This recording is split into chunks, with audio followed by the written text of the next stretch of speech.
বাংলাদেশের প্রত্যেক পাড়া মহল্লায় বাংলাদেশের সাধারণ জনগণকে সাথে নিয়ে আপনারা সকলে ফ্যাসিবাদ বিরোধী মঞ্চ গড়ে তুলুন।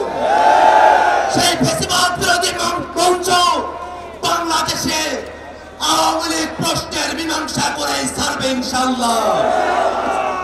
যতদিন পর্যন্ত বাংলাদেশে আওয়ামী লীগ প্রশ্নের মীমাংসা না হয় ততদিন পর্যন্ত ফ্যাসিবাদ বিরোধী মঞ্চের সদস্যরা তাদের জীবন দিয়ে হলেও আওয়ামী লীগ প্রশ্নে মীমাংসা করে ছাড়বে ইনশাআল্লাহ।